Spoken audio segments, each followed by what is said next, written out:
en here, dit is my groot voorreg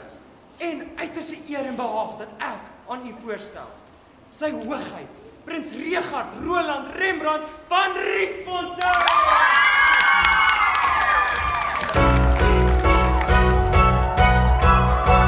Ek is die prins van jou drome, ek is die prins van jou hart, en die prinses van my lewe, sal ek saam my wil vat, na wat my luister en liefde, nog in sprookjies bestaan,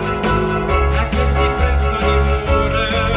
ek is die droomprins van jou hart, ek sal jou bemin, ek sal vir jou sing, ek sal jou nooit laat twyfel, jou lief en laat laat, jy sal nooit weer alleen wees.